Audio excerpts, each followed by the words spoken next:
Rádio Bandeirantes, nas eleições 2020. Você já sabe, né? Domingo que vem tem eleição, a Rádio Bandeirantes está mergulhada nesta cobertura e aqui no Jornal Gente da Rádio Bandeirantes nós estamos entrevistando candidatos a prefeito de São Paulo. Na semana passada conversamos com o candidato Márcio França do PSB nessa segunda rodada de entrevistas. Hoje nós vamos conversar com o candidato Guilherme Boulos do PSOL, que está ao vivo conosco aqui no Jornal Gente da Rádio Bandeirantes. Muito bom dia, candidato, seja bem-vindo aqui ao Jornal Gente para a gente conversar um pouco mais sobre as suas propostas para São Paulo. Bom dia, Pedro, Mariana, Thaís e a todos os ouvintes do Jornal Gente. Uma satisfação estar novamente com vocês nessa reta final, a 7 dias da eleição.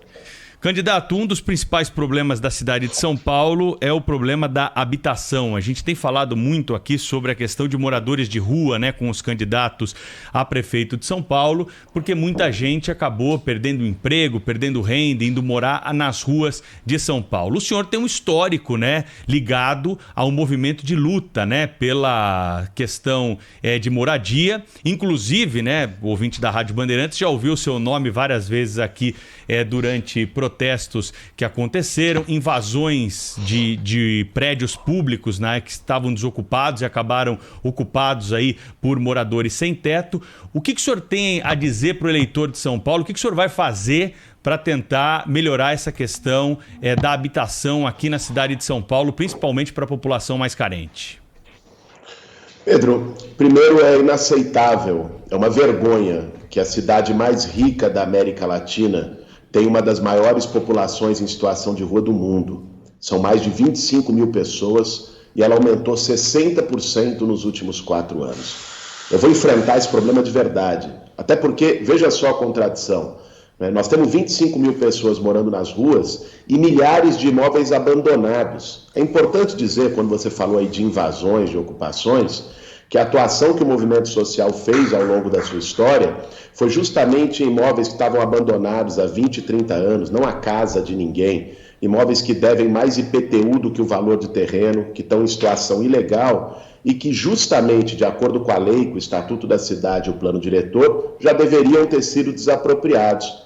Eu fico me perguntando quem é que ganha com um imóvel como esse no centro, abandonado há 20, 30 anos e gerando insegurança para as pessoas.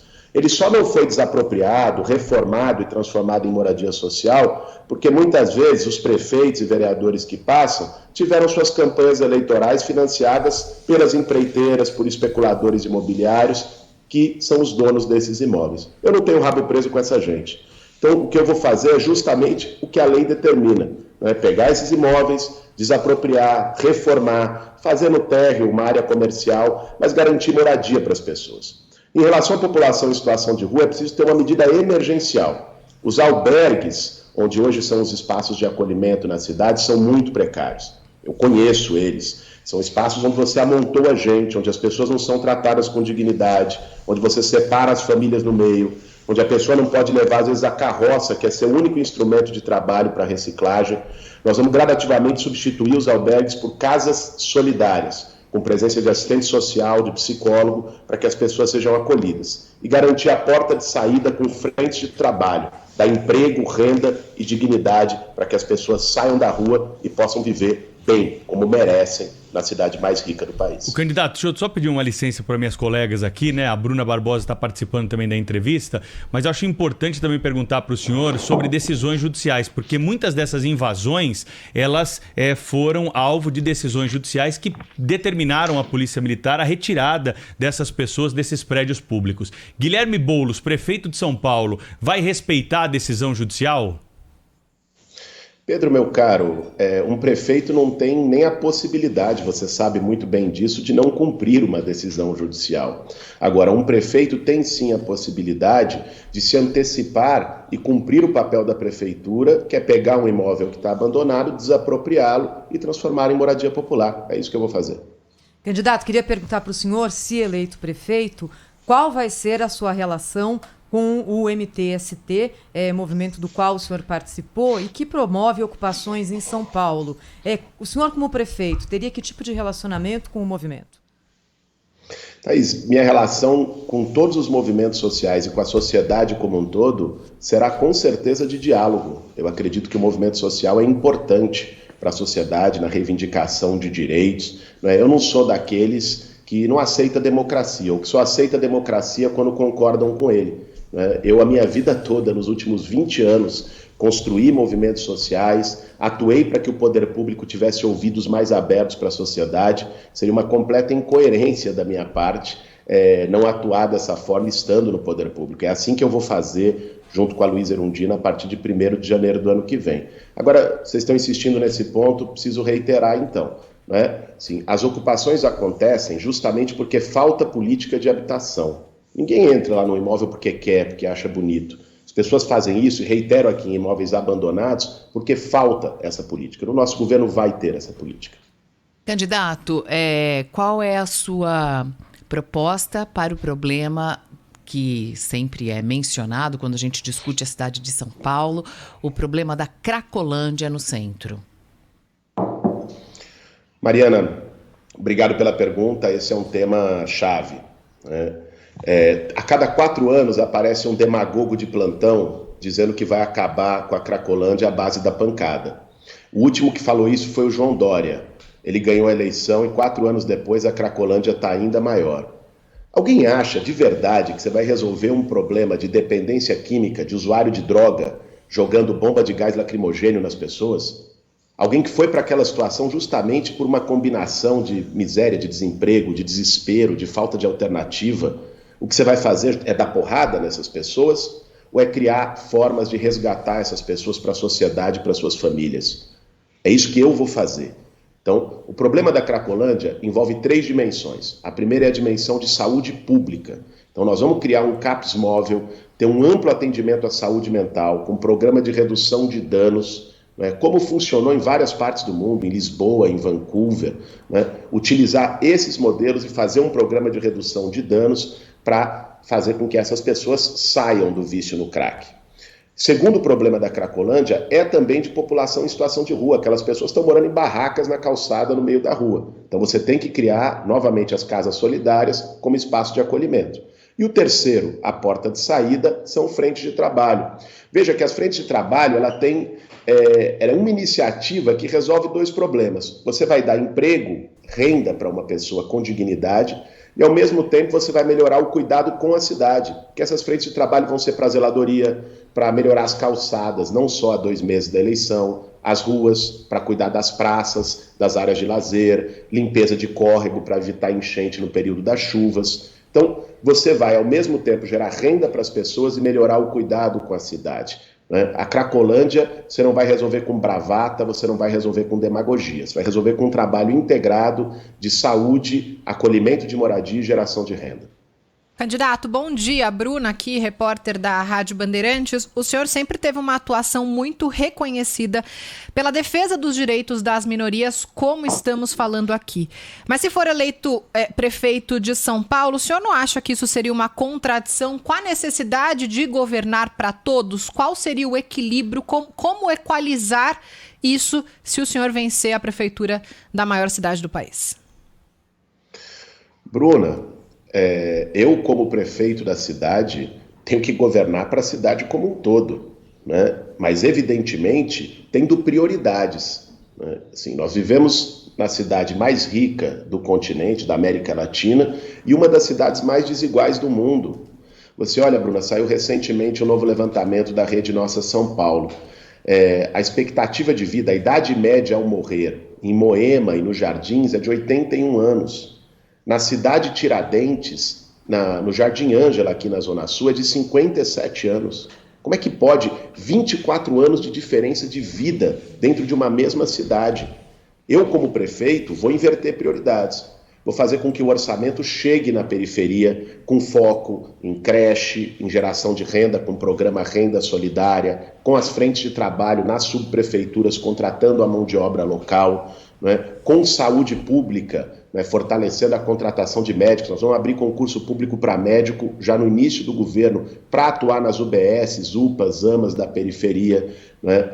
Vou fazer com que as UBSs fiquem abertas também de noite aos finais de semana, para poder atender com consultas a população que trabalha durante o dia e muitas vezes não tem que ir, como ir no horário comercial numa UBS. Isso é inversão de prioridades. Isso não quer dizer que eu vou descuidar da outra parte da cidade, né? Mas você tem que atuar justamente na parte que hoje está abandonada, na parte onde as pessoas mais sofrem. Por exemplo, o Bruno Covas gastou, junto com Dória, 100 milhões de reais para fazer aquela reforma patética no Anhangabaú.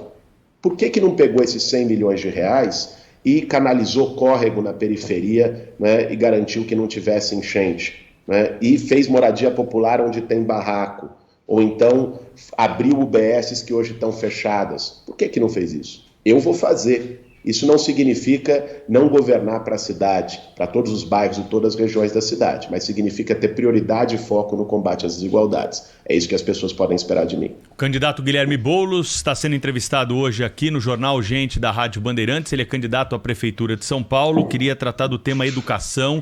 O senhor sabe, como muitos dos nossos ouvintes, né, que cresceu o número da procura, né, de pessoas pelo ensino público aqui em São Paulo, né? Crianças de 4 a 6 anos de idade estão matriculadas, né, em escolas municipais por conta, claro, da perda de renda. Muitas famílias deixaram de pagar a escola privada e estão levando os filhos para a rede pública justamente por causa da pandemia do coronavírus, né?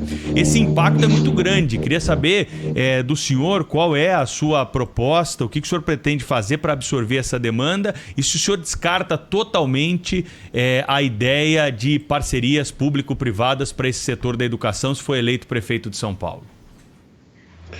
Pedro, São Paulo tem mais de 1.400 escolas municipais. O que nós temos que fazer é justamente fortalecer e valorizar essas escolas, né? E não pagar voucher para a criança estar numa escola particular, até porque isso é mais caro e não vai atender todo mundo. Vocês lembram da promessa do Dória do Corujão da Saúde? O fracasso que foi?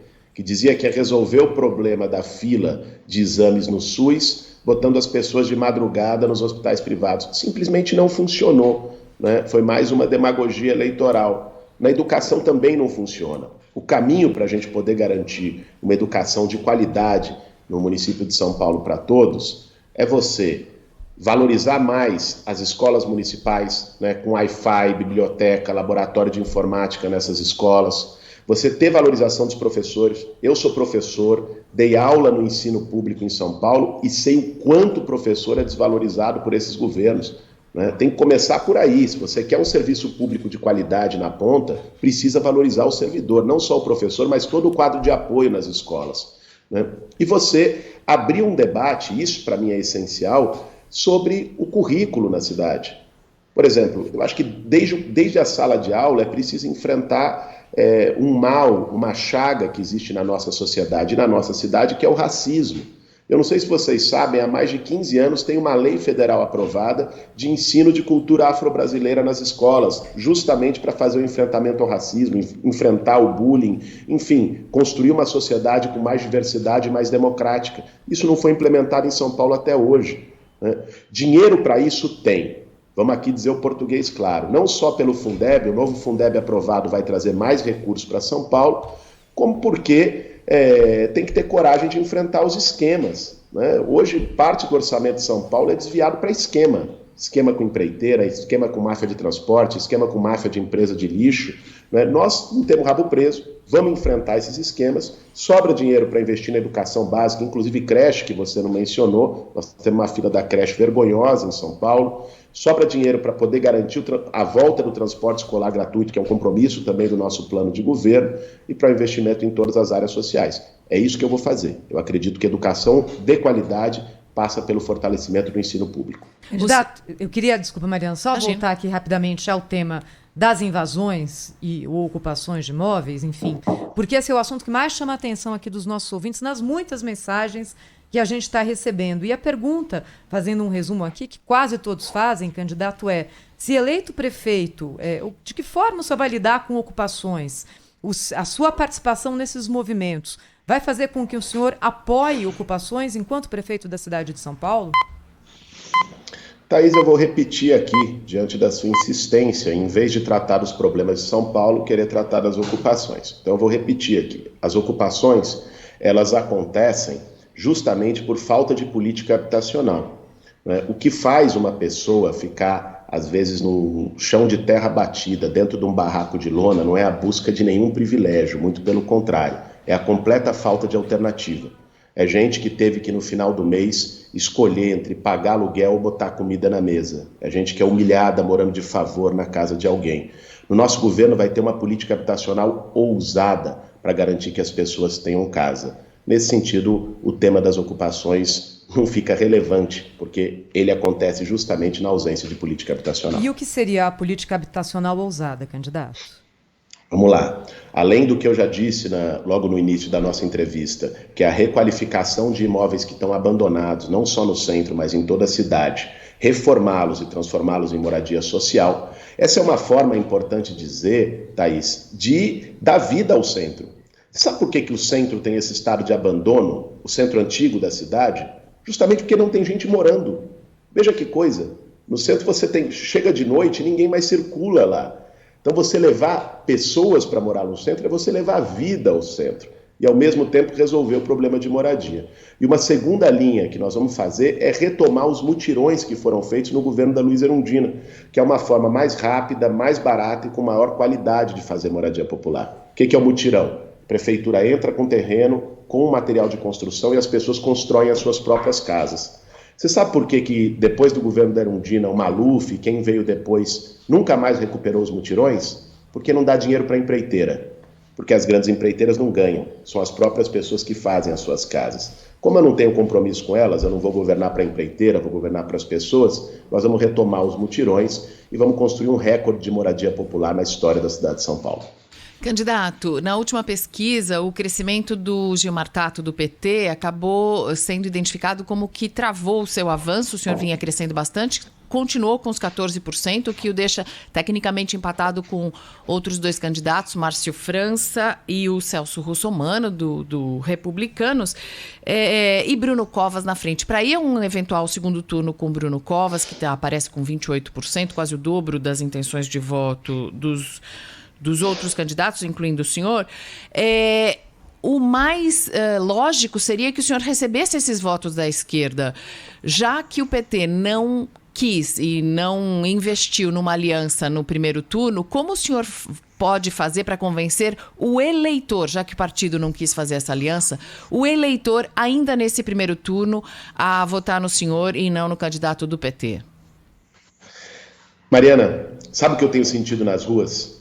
Que as pessoas não querem que São Paulo continue sendo um puxadinho do PSDB, do Dória, no Palácio do Governo, e não querem também que São Paulo vire um puxadinho do Bolsonaro lá no Palácio do Planalto. As pessoas estão querendo um outro projeto, né? Olha que coisa. Eu tenho, Mariana, 17 segundos na televisão. Imagine que proposta que dá para falar em 17 segundos. É o tempo que eu tenho, né? A minha campanha não tem nenhuma máquina, nem do governo do estado, nem da prefeitura, nem do governo federal. A minha campanha não tem grana de empreiteira, de banqueiro, que essas outras que você citou têm. E mesmo assim eu estou em segundo lugar, Mariana. Olha o fenômeno. Isso é expressão justamente de uma posição do povo de São Paulo de querer um novo. As pessoas querem outra alternativa. Ninguém aguenta mais o abandono que o PSDB jogou a cidade de São Paulo. E ninguém quer saber de Russomano, que aparece de 4 em 4 anos inventando uma história nova, mas quando a capivara dele aparece, todo mundo vê o que é e ele começa a cair. Saiu a pesquisa Datafolha, a última que você mencionou, na espontânea nós já estamos isolados em segundo lugar. O que é espontânea? É quando se pergunta em quem você vai votar e você não coloca a listinha, porque é assim que tem na urna. Na urna não tem uma listinha, a pessoa vai lá e aperta um número. Na espontânea nós estamos em segundo lugar. Nós estamos na reta final da campanha. Eu estou muito confiante. Nós vamos para o segundo turno, Mariana. O candidato. Vamos para o segundo turno. E como... no segundo turno, só para concluir, Pedro, claro. No segundo turno, o jogo é outro. Porque com 17 segundos, eu cheguei até aqui, em segundo. Estamos passando o Russomano, passando o Márcio França, né? E no segundo turno o tempo de TV é igual. No segundo turno vai ter debate, olho no olho.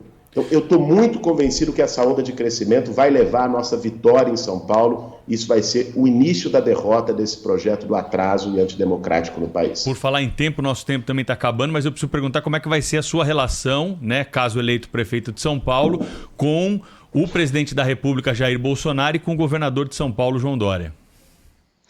Pedro, a minha relação com outras instituições tem que ser uma relação institucional. Eu, como prefeito de São Paulo, vou estar representando a maior cidade do Brasil com 12 milhões de habitantes. Não vou estar representando apenas as minhas vontades. Agora, o que eu me pergunto é se o presidente da República tem a maturidade para ter essa mesma posição, né?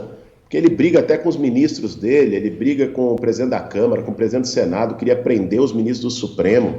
Então, eu francamente não sei se ele vai ter a mesma postura republicana. Agora, da nossa parte, seja em relação ao governo do Estado, em relação ao governo federal, eu vou buscar todo tipo de apoio que contribua para o povo de São Paulo, que contribua para as nossas políticas de combate a desigualdades e de melhorar a vida das pessoas na cidade de São Paulo. Candidato, a vice-candidata da chapa do senhor, a ex-prefeita Luiza Erundina, falou recentemente que faz algumas autocríticas à gestão dela, e uma delas foi o fato dela ter aumentado impostos, como o ISS e o ITBI, que eram em 2%, e aí houve o aumento para 5% e 6% nas alíquotas desses dois impostos. Como é que o senhor vai tratar a questão tributária em São Paulo, candidato? Thaís, primeiro elogiar a Luiza Erundina. Você sabe que fazer autocrítica é um gesto muito generoso da política e muito raro, né? Se todas as pessoas tivessem essa mesma humildade de reconhecer os seus erros, talvez a política brasileira tivesse melhor. Eu não vou fazer aumento de imposto no nosso governo, ainda mais em período de crise. Aumento de imposto com a economia lá embaixo é uma insanidade. Eu vou ter, ao contrário, um amplo programa de recuperação econômica da cidade de São Paulo no pós-pandemia, para depois da pandemia do coronavírus a gente não viver uma epidemia de desemprego, de miséria e de fome.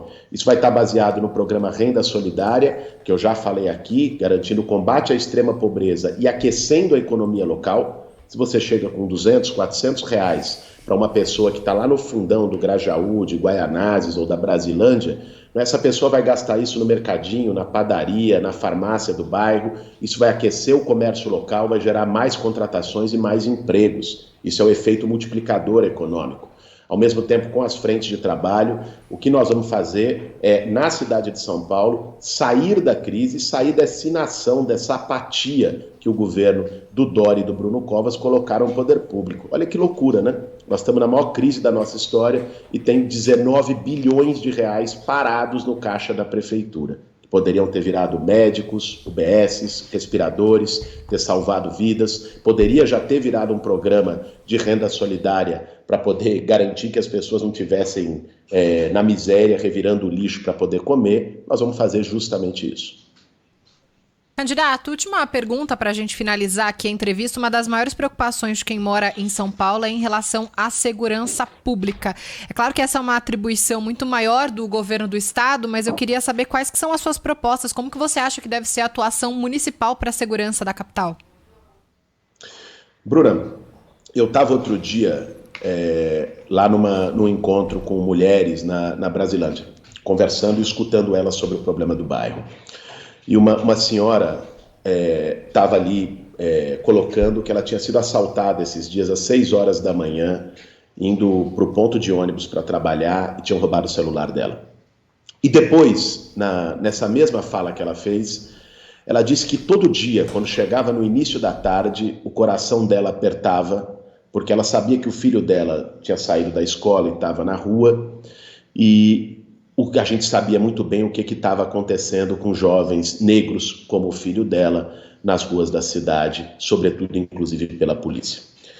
O modelo de segurança pública que eu quero e que eu vou fazer em São Paulo é aquele que essa mulher não seja assaltada, não tenha medo de ser assaltada às 6 horas da manhã no ponto de ônibus, mas também não tenha medo de perder seu filho, assassinado às vezes por quem deveria dar segurança a qualquer momento do dia. O nome disso é segurança cidadã, é policiamento comunitário. É reforçar a GCM, ter mais agentes da GCM, mas para atuar integrados com a comunidade. A GCM tem que chegar na Brasilândia e perguntar para essa senhora quais são, e para a comunidade como um todo, quais são os pontos onde tem maior assalto, mais problema, e fazer ali uma ronda extensiva e estar integrada com as outras secretarias para melhorar a iluminação pública naquela região. Né? A GCM tem que atuar no combate à violência contra a mulher, que é um drama para milhares de mulheres na cidade de São Paulo, com a Patrulha Maria da Penha. É que hoje a GCM não tem força para isso, né, candidato? Tem que ter uma reestruturação também dentro da própria GCM, né? Tem poucos guardas. Ela não tem força porque ela está sucateada. Para que você tenha uma ideia, Bruna, a GCM de São Paulo é menor que a do Rio de Janeiro, em número de agentes. E a cidade do Rio de Janeiro tem metade da população de São Paulo. Quer dizer, tem algum erro aí, né? Tem algum problema. Então a gente precisa de mais agentes da GCM para que tenham essa força, treinamento, colocar um GCM hoje numa região periférica de São Paulo, seria acho que até perigoso para os próprios guardas, né? Não, eles já estão nas regiões periféricas de São Paulo. O problema é que não tem a integração com a comunidade nessa forma de policiamento comunitário, mas a GCM já está em todas as regiões periféricas da cidade.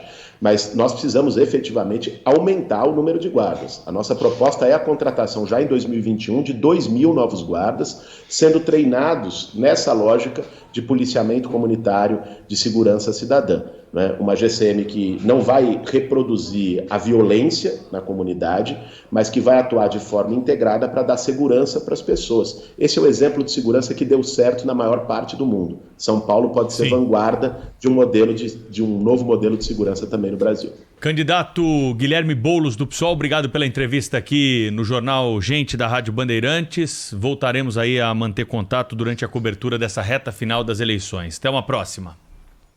Obrigado, Pedro, Mariana, Bruna, Thaís. Até a próxima, até o segundo turno. Nós vamos estar lá.